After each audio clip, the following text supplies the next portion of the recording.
Morning, Katie. So, Dad's got to go guiding this afternoon again. What's your thoughts on me guiding on most of my days off?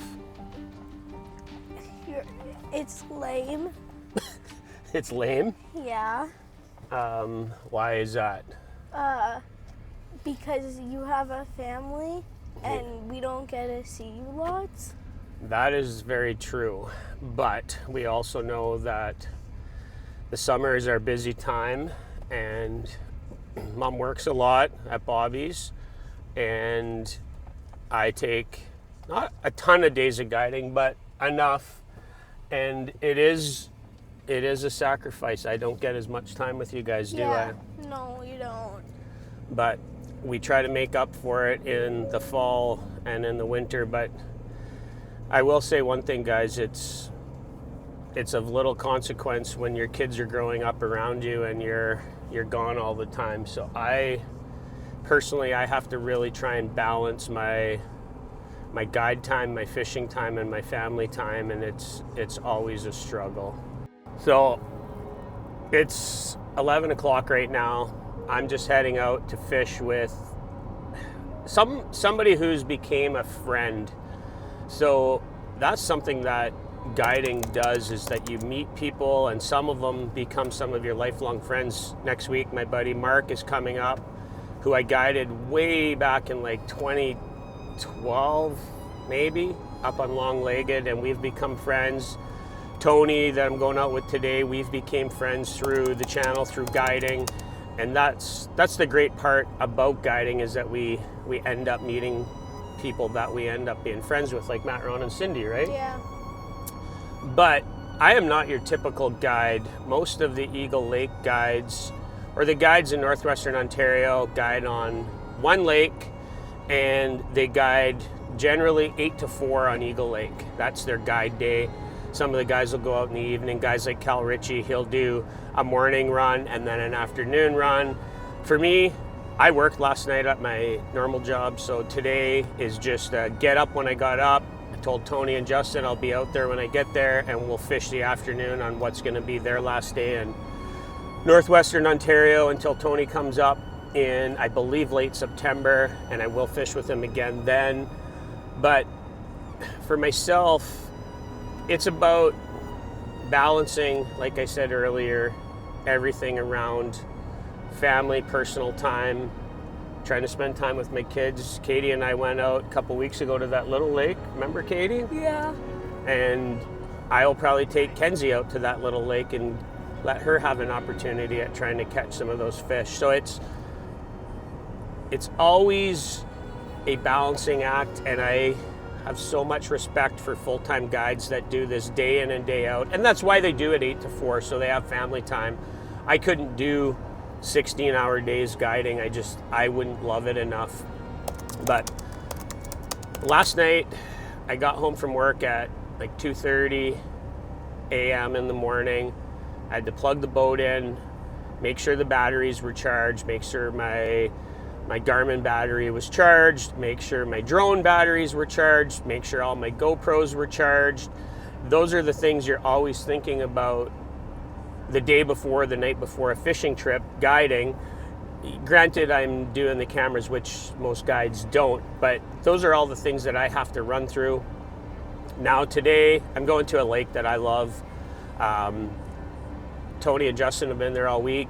It's been a bucktail bite. It was a bucktail bite when I was there on Monday with them. So we'll start there. We've had some unsettled weather. So for somebody like me who doesn't guide full time and you're not on the fish every single day, it takes a little bit to kind of figure out the daily patterns. But we'll start with bucktails. I'll talk to Tony and Justin when we get to the dock, see what they've been seeing this week. We'll make a game plan, basically an audible at the dock. I got to stop, fill the boat up, maybe put some gas in the truck. Those are the things that, as a guide, people don't see come out of your guide rate. And every day you have boat gas, you have, oil for the boat, whether it's, if you have an older 2-stroke or your newer 4-strokes and your maintenance. It's all those added expenses. It's the boat snacks, it's the drinks. You got to have lots of water. There's a lot that goes into a day of guiding, and you have to be fully prepared for anything to happen. I've been very fortunate. I've only ever had a couple really bloody hands where people have gotten their thumbs and fingers into the mouth of a muskie. Other than that, it's just usually like gill raker rash. But it's about being prepared. It's about anticipating, what the day might bring, understanding weather patterns. I looked at the weather today. It looks like we're going to get a little bit of wind, not terrible, from the south, which isn't my favorite wind on this lake, but we'll see what we can do. Slight chance of rain later, but it's looking like it's just going to be an overcast, kind of light wind, fishy looking day. As I'm driving by Eagle Lake right now, it looks rainy, doesn't it, Cade? It looks smoky too. Yeah, it's been very smoky, but it looks low dark clouds, like it could be rain clouds, but I'm thinking it's more or less just like a really weird overcast day.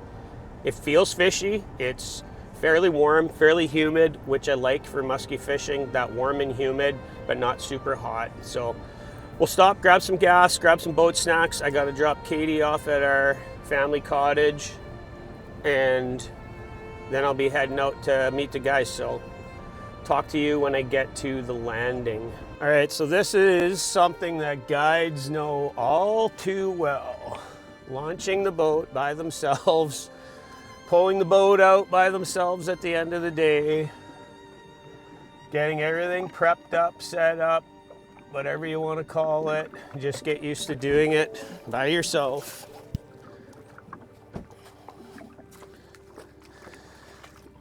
People ask me all the time if I want help launching or pulling the boat out, and you get in such a routine that it's actually easier without help.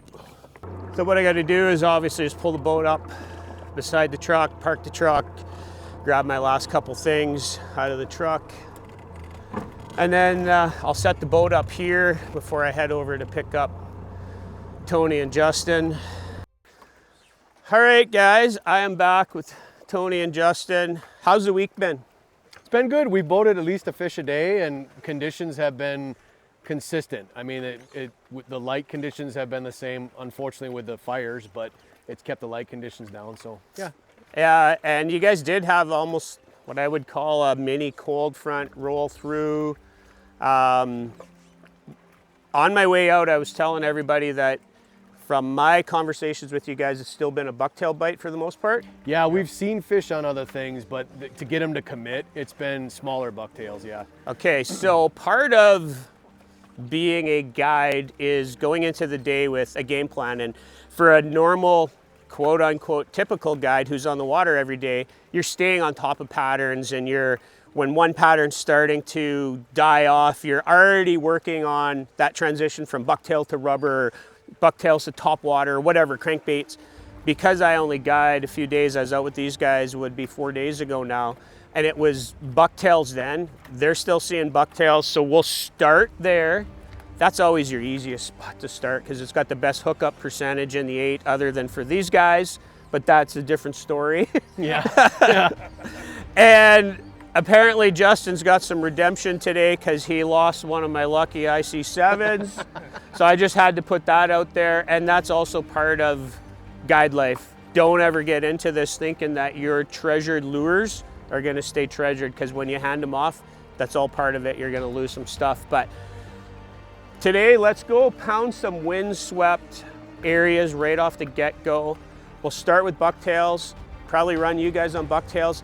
Today I might even think we could do like a crankbait in there too.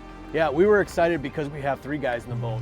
So what we had talked about, because we're trying to help prepare for you, is the guy in the front throwing a bucktail, and then me in the second position throwing a crankbait, and then we never know what you're going to throw. But yeah, and that's the beauty of the guide at the back. You can kind of go through the tackle box, try different things. In my head today, I'm already thinking I might try a mini grenade. It's very bucktail-like. I can get it down a little bit deeper. Might try something like a Bondi Royal Orba and slow roll that in. Crankbaits, stuff like that. So we'll mess around a little bit, but we're gonna keep in touch with you guys all through the day. If we have any contacts, or if we're not seeing something after a spot or two, we'll be like, okay, we have to make that pivot to try something else. So let's get after it, guys. Let's finish your week in Canada strong, and hopefully we'll have a good day. right on. Right on. Shorten the 8 and cut it right down. Oh yeah.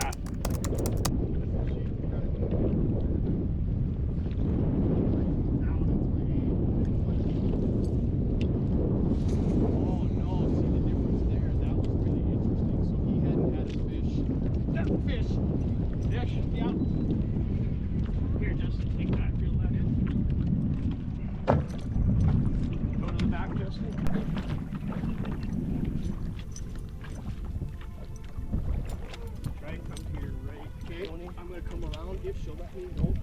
She's got a key on. Whoa! All right, girl.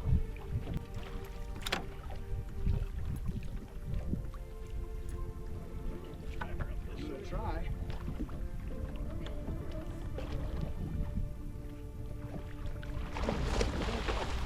There we go. Buddy. Yeah! I think I'm a decent one. That a baby. Yeah, buddy. On. All right, so this was a brand new bait to me this year. My buddy Matt Ridgway is like, hey, do you want to try one of his new soft tails? So this is soft tail in Lemonhead. That is the very first fish I caught on that one. Right on. Good job. So Tony was running a 6-inch, I think he calls it like a golden carp or something. Yeah, yep. And I was like, hey, do you want to try the soft tail? He's like, yeah, I'll give it a shot. We just come up to we did a open water reef that's actually hittable. Didn't see anything there. Rolled across to where I fished with these guys on Monday. We didn't visually see fish Monday, but I seen them on the scope. Justin just had the one up. I had one up.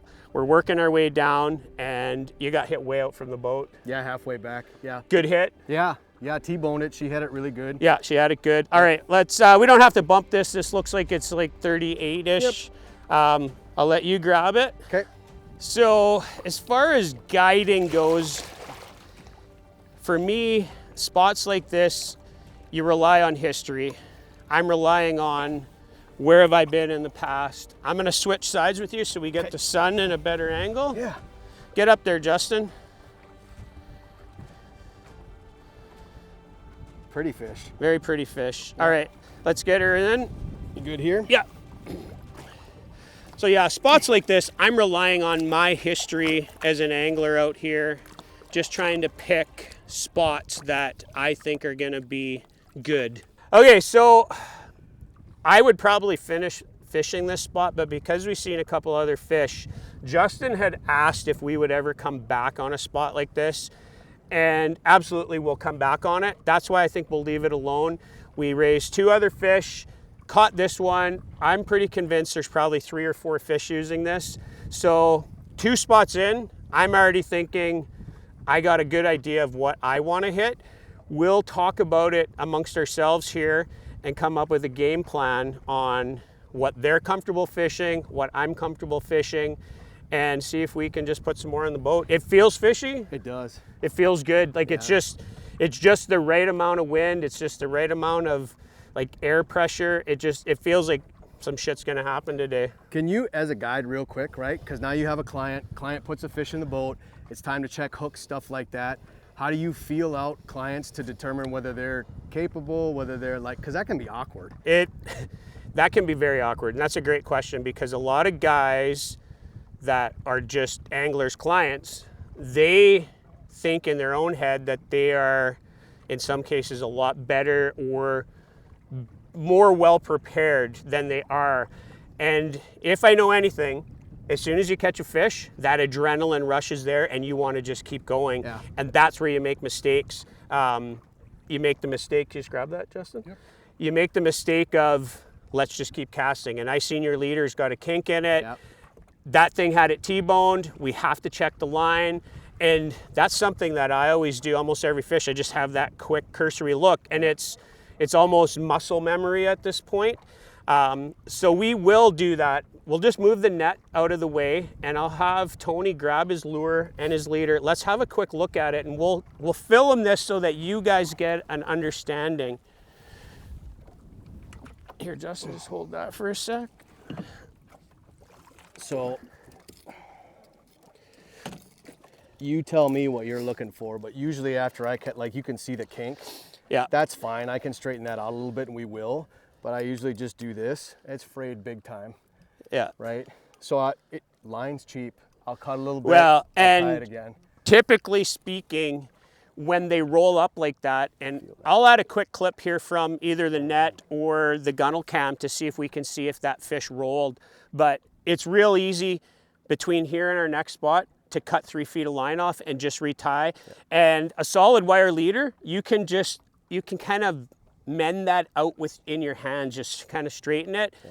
I have so many stealth leaders in here that if I feel there's a kink or a nick, a bend is one thing, a kink is something else. We'll just switch them out, but always check your stuff. So Tony, I'm happy that you brought that up, because it's real easy to forget that stuff. So he's gonna retie, we're gonna make a move to another spot, and let's just see if we can ride these good conditions out. Okay, let's... People think I'm trying to be cool with my sun gloves and my sun, No, sun is nothing nasty. Was it any size to it? 40. Okay. I wear sun hoodies every day in the boat now, and I feel so much better for it versus wearing like a cotton t-shirt. Yeah. Years ago, Kyla and I... Fish! Attaboy. Gotta keep her out of the trolling motor. Gotta keep it real. You gotta give her line, Justin. Gotta give her a little line. Yep. Straight up, straight up, straight up, straight up, straight up. Good job. Big head. Tiger Justin. Good job, brother. Oh, good job. that felt so much better. Good job. All right. Heck yeah. Thanks, Don. Okay, let me spot lock there. I see that bait there, Justin. Well, that is the 8-9 stagger prototype that we've been using. I just put it back on, or I give it to him because he lost the other one that I had the dangle blade on. Oh no. Just free spool, we'll get it after. Okay. Not a big deal. Okay. And we're working a spot, deep water. I just had one come up to the back of the boat, and I was like, we're almost on the spot where we start to see the fish here. Tony and I are chatting about heat exhaustion. Fish! And it took you for a good little ride at the front there. Another tiger, and because it's tiger, I'm gonna grab the bump board. We'll bump it just because, for kind of posterity's sake, and because it's tiger, they're always cool. So I'm gonna hand the camera off to Tony. I'll grab the bump board.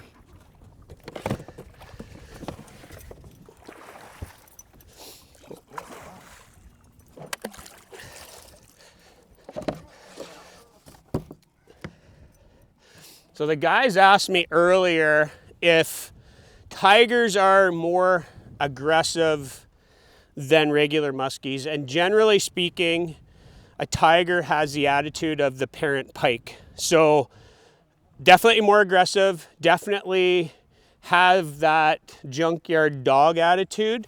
And because they have that thicker build in the front part of the body, and this one is classic, you're gonna see when he takes it out, thick, heavy body, really small, stunted tail. And generally speaking, a tiger that is 45 inches, if that was a muskie, it would be 48 or 49 because of that stunted tail. You wanna grab it, Justin? Sure.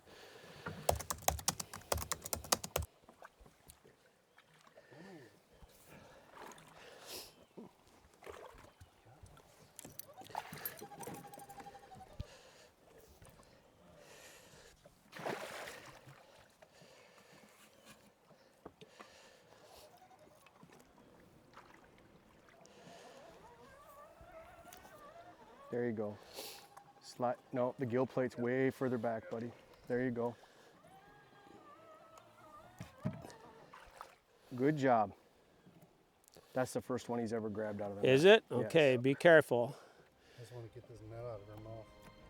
There you go. There you Now go. support Good her job. belly when you pull her out. Okay, so lift her away from your body. Hold her out better, more or so. Pretty fish. Very pretty fish. All right, let's get her on the bump board. She's definitely shorter than your PB was. That's still a 37 incher, but move this hand and I can really see that stunted tail. See how narrow that tail gets right there? Yeah, all right, so get your hand back in her. And see if you can bring her over to this side again.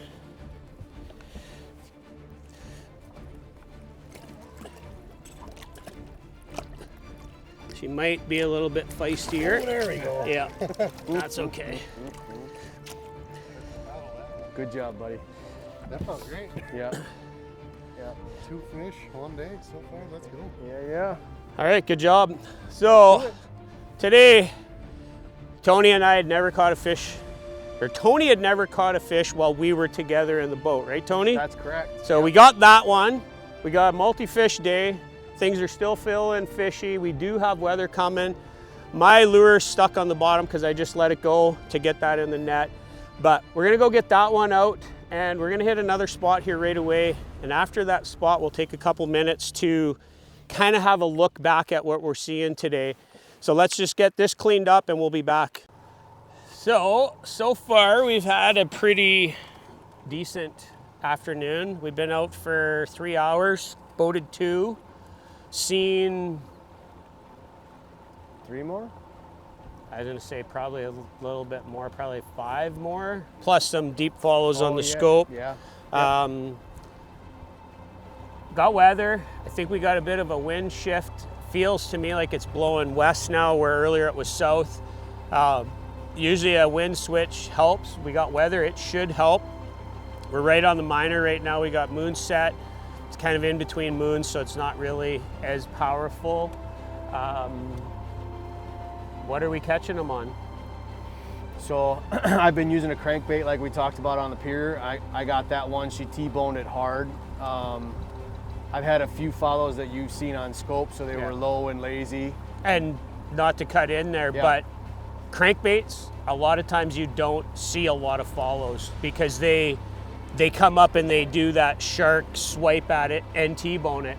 So sometimes you don't even see follows on crankbaits. They're just there. It's like a tube. A lot of times you don't see a follow on a tube. They either swipe at it or they just don't come to the boat. And that's the beauty of letting the less experienced person use the bucktail. Yeah. One, it's the best fish catching bait, right? The other thing is interaction wise, you're going to see them the majority of the time. Yeah. And Justin's been throwing the bucktail at the front. You had one other one hit you, get off. I suspect it was charging the boat. We've got a boat coming towards us here. I don't know, is that a pontoon boat or something? So for me, we always try to, like Tony's saying, put that less experienced guy at the front of the boat on a bucktail. It's your highest hookup percentage. It's the easiest hookup percentage in the 8. So you kind of give that guy that bait. But back to what we talked about on the dock, we were like, bucktails, try crankbait. And I like having somebody that will commit to a crankbait because there's a lot of people that won't commit to a crankbait because you do gotta crank on it. You gotta pull on it. all day. You know, you gotta commit to it to make it work. And I've been kind of mixing it up at the back with a grenade, with double pit bull, big detonator. I've been just kind of trying some different things, and I've been moving some fish. The ones I've been seeing are definitely lazier, which makes sense. Where is this boat going? They're gonna end up piling into that rock. They're gonna smoke that rock. That's those kids from camp. Ah! Oh, they're out from it, but not by much. Whew. Jeepers. Why he wouldn't have went around the other side, but either way, whew, it is what it is. I thought we were gonna see a boat hit a rock. That would have been nasty. That would have ruined our day. So I asked you, but I don't remember if I asked you when we were filming, how do you work your cranks? So stuff like a Ridgeway, stuff like a Triple D, and I'll include some footage right here, some B-roll of that exact bait. I like to cast it out, pull, reel, pull, reel, pull, reel for about the first third of the cast, and then I'll let it have a little hang, and then I usually a couple up pops, and then I just reel it in. And if you do get a follow on a crankbait, you want to be reeling it in. You don't want it to be like a bulldog where you just all of a sudden the fish is there and you have a dead bait. A crankbait, you got to have it moving when you get to the boat. That's really the only caveat on that. And that's where we see people make mistakes with crankbaits, is they get to the boat ripping and pulling, or with a bulldog, and then all of a sudden it's like, oh, I got to do a figure eight. And it's that change in motion, which if a fish is super aggressive, they'll hit it. If the fish is a little bit more neutral, that super aggressive movement can kind of turn them off. Yeah. So you got to read the fish. Right now, we're on minor. I would think the fish should be fired up a little bit more. And I think when we get in some different area here, I think we might see some fish fired up. And then, like, all bets are off. They'll just be snapping everywhere. But when they are a little bit more neutral, like I've seen, I would maybe downsize, like for you, go back to that 6-inch, give them something a little bit smaller, and be willing to play, because we all get caught up in the, this is what's catching. Like I probably couldn't pry that bait off of Justin's line right now if I tried. That's because it's working, so you don't want to change it up. But like I had said on the dock, you have to be willing to make a pivot if it doesn't work. If we were 3.5 hours in and we hadn't seen any fish and I was pretty confident we were on good stuff, I'd be like, okay, we need a hard reset. We need to go fish shallow, secluded bays, or we need to get way out in the wind. Like, we'd have to do something totally different. But because we started with a good base, I think we can just tweak from there. All right, we're gonna get set up on our next spot here.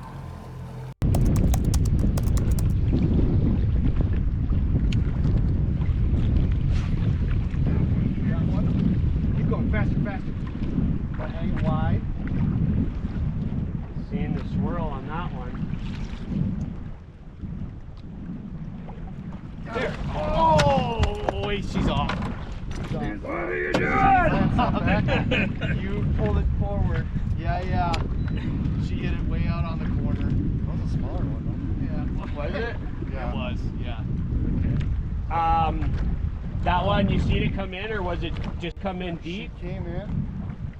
She must have come in deep. She came in, she like nipped the bait, went around, and there she was on that outside corner again. Yeah, I seen the swirl the first time, and then Tony's telling you keep going. That's exactly what you have to do. I think when it hits so tight like that, you do run out of stuff. So Yeah, because I was kind of way out here when she hit. we just made the decision to come back on these fish.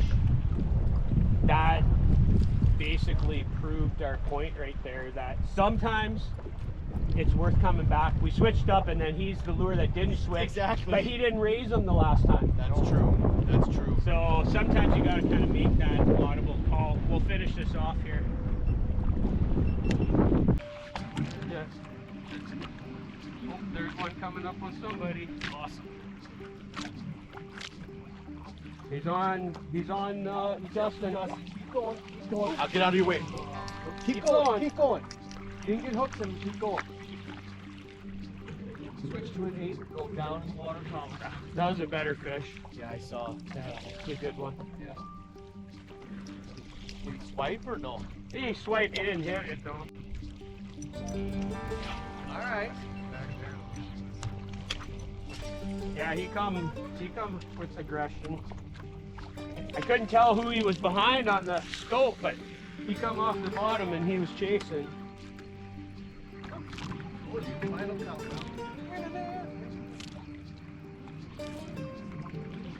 Huh?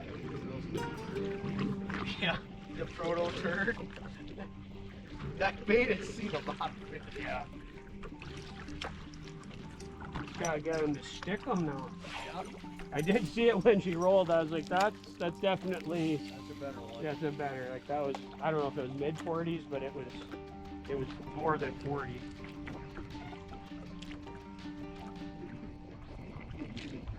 See her come off the bottom, and they see it just chasing down.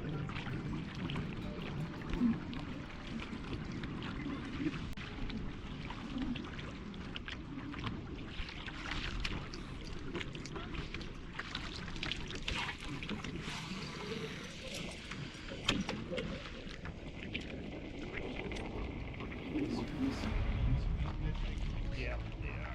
We'll fish that other one.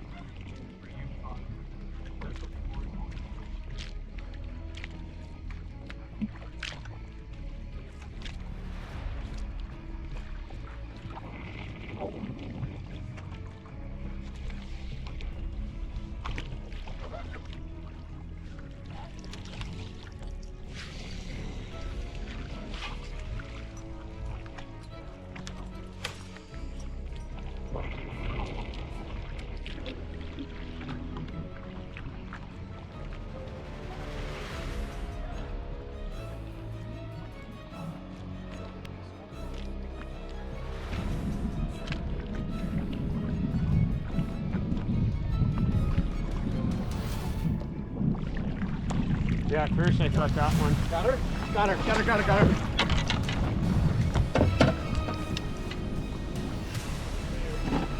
Bring her back around. Okay, not too much though. Now bring her up.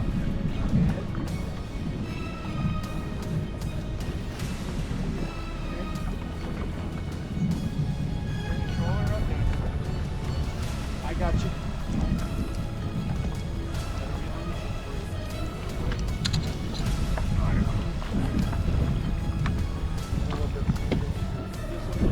Smaller fish. Good job. I got us on spot, Bob. Okay. Alright. Yeah. My first double, man. Things are happening for you today. We had a lull in the action for a bit now, eh? Yeah. Come lazy fish. And I told the guys, I said, let's go finish off on some main lake humps where we had seen fish earlier. We got out here. Justin had one come around hard, swipe at the bait, but move. And this one I don't think is the same one. I think this one is a little bit smaller than that other one, which I would have pegged it at like, just off what I seen, 43-ish. This is a little smaller, but this is a 2-fish day for you. Yep. This is your first double, you said? Yep, first double. And again, we got it on the prototype Musky Frenzy, and these little fish are the ones that you definitely have to worry about. It's a nice fish though, just the same.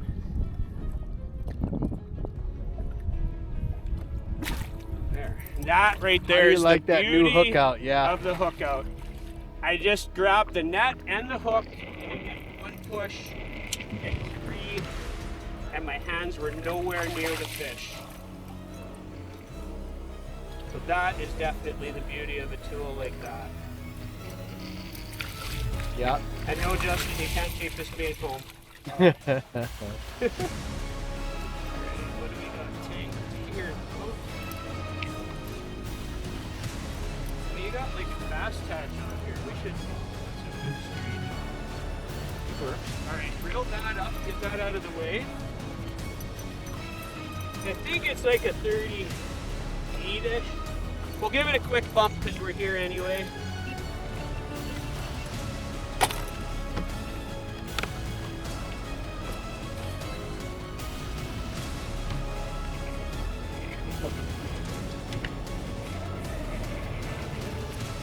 Okay, you can get up there with him, Tony, and we'll get a good picture of it. Sounds good.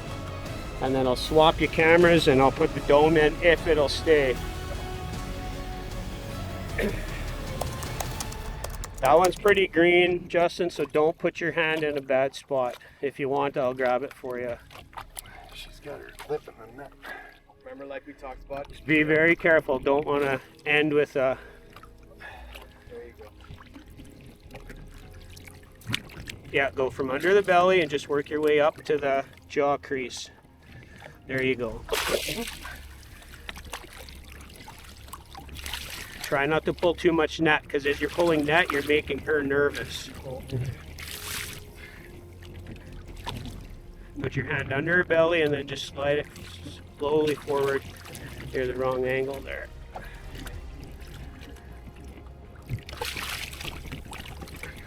Careful. Yeah, keep your thumb away from her. Yeah. Okay, hang on a second. Yeah, here, just take that. I don't want you to get... You're all right, bud. Sometimes with these small fish, you just gotta be quicker. Under her belly like this, and then slide my hand along her belly up into there, and then just quickly get in and grab her. See how green she is? She wants to just... I'll put her on the bump board, and then you can grab her. Oh, that's You got a new PB! Yay! 3-1. Okay, put your hand in there. Right there. Okay. Good. Okay. Okay, get her out a little bit. There you go. Well, it's been an honor being part of a couple PBs. Heck yeah. All right, let's get her back. She is stressed a little bit. Put her in on this side. I'm not going to get the dome shot because I see she's a little stressed. Look up here, Justin. New PB. Yeah. Hell yeah. Got all these Canadian fish. Oh, there. She's pretty good, I think. She goes. There you go. Oh, I see what you mean. Look how red it is. Yeah, she is getting a little stressed, but she'll go down. The water's still cool enough. We'll just keep an eye on her here for a second. Like Hannibal always said in the A-team, I love it when a plan comes together. Yeah. Good job, fellas. That's 3 on the day. We'll poke away here for a little bit more. I'm pretty convinced we'll see fish out on this main lake stuff. He's catching them on a bucktail at the front of the boat, which defies fishing deep water structure, but the fish are reacting to the speed of the bucktail. I'm seeing them come off the bottom and chase it. We're not having as much luck with that stop, pull, pause type of bait. If it was 2 guys in the boat, I would say both throw a form of a bucktail. But right now, it's like we're playing on house money. Yeah, like right we've on. had a good day. We'll keep poking away at it. But let's keep at it. We got another hour or so for fishing. Maybe we can add another one. Who knows? And either way, we'll kind of wrap this one up back at the dock. But pretty successful day so far. All right, we'll be right back.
Again, just after Justin caught that one, I said I want to work around the outside of this piece of structure.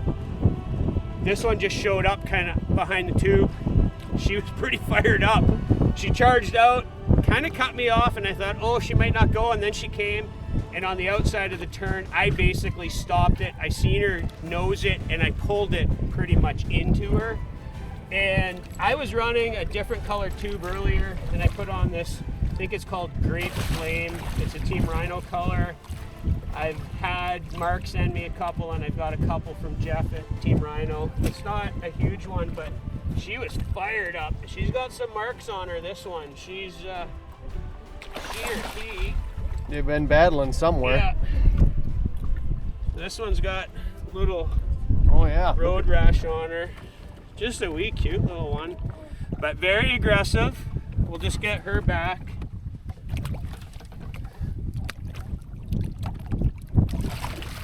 There she goes. All right, so that's, if you're keeping track at home, that's 4 fish? That's 4 fish today. We all got one. Okay, we'll stop talking because we're in something here. That right there, we got a little change in the weather coming. We're gonna have sun for this last hour. This could be the start of something really cool, or I could be completely wrong. I have no idea. We'll just see what happens. Let's get set up and let's move because the show's over here. I'm trying to read his text and I'm like, I can't figure out what this dude is saying. He must have asked me about THC 3-4 different times in 3 different ways. And I think he thought, I don't know if he thought we looked like we were those type of people or what, but no, we don't have it. You got one on you, Justin? Got her, got her. Yep.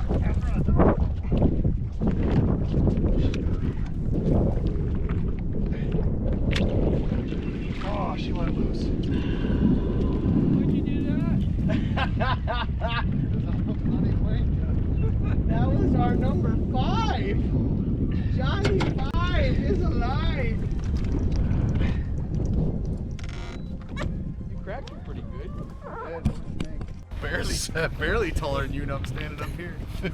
Well, that was a day in the life of a non-typical guide, and fishing with my buddies, it was going to be fun no matter what we did. We had a lot of laughs, and you don't save every clip because there's things that go on in the boat that you don't want other people to hear, and that's a lot of the fun of a day of fishing with buddies. And Tony and Justin have become buddies over these past couple days, so it's been a lot of fun. What's your guys' thoughts on a day like today? Go ahead, man. It was great. I learned a lot again. Getting away from just normal stuff and fishing out away from stuff that you wouldn't suspect, and we found fish. Yeah.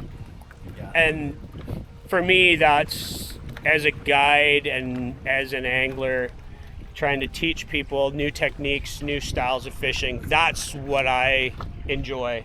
And for me personally, when I feel that the fish are going to be on deep water structure or whatever it is, and then to have that be the case, it's very reassuring. And it's also, like I had said earlier, it reaffirms the history that we get fishing, Dave and I, and getting to know a body of water like this. So for me, it was a really cool day. It was fun. We did do a couple new things today, fish a couple new, not really new spots, but just fish them a little bit differently. And fishing with buddies like you guys, it affords me the ability to, hey guys, let's go try this, where if it's just a straight guide day, you have pressure to put, your clients on fish. Yep. We got that out of the way right off the get-go. Ended up with 4, could have had 6 fish. Yeah. Like legit. Maybe Yeah. 7. Maybe Yeah, 7. Yeah. And that's not a stretch. So And you helped me break another PB again. what's your last thought on fishing that deep structure? I think it's exciting because not a lot of people do it. It's kind of like fishing in the abyss, and to watch his eyes light up, I enjoy the firsts. And he's throwing a bucktail, and he's throwing 3 feet, 4 feet down over 18, 20 feet of water, and to see him come shooting up, it's exciting. Yeah, that for me too. That's the fun part of fishing in that open water. And you guys seen, we're not scoping, we're not sniping, we're just using that as a tool. But when I'm like, Justin, you got one on you, and he's like, it's right here, and I got it. It's cool to watch him learn as we went through the day and he's telling us, I got my rod down, I got the fish down, but you forgot to reel. Yeah. You got to reel. Yeah. And I've told so many people that it's those hours of boredom packed into moments of just chaos, and to be able to remember all that stuff in your head, you did really good. Just the few days I've fished with you, I've seen a dramatic improvement in just your boat side game. And we've talked about it, not on air, about where they might fish in the future. And like I told them, a Lake Eagle, you got to have really good boat game. And doing what you did here today, that puts you on the right path to having a good boat game. So yeah, overall, I really enjoyed it. A good couple days fishing with these guys this week. I'll be back out next week. I'm on holiday, so I have quite a bit of time. I'll be on the water. These guys got to go home, so that sucks for them. It does. But they'll be back up in September, and we'll have some time on another one of my favorite bodies of water. We'll definitely get out. So for now, 54 Bus is out of here. We'll catch you guys out on the water later.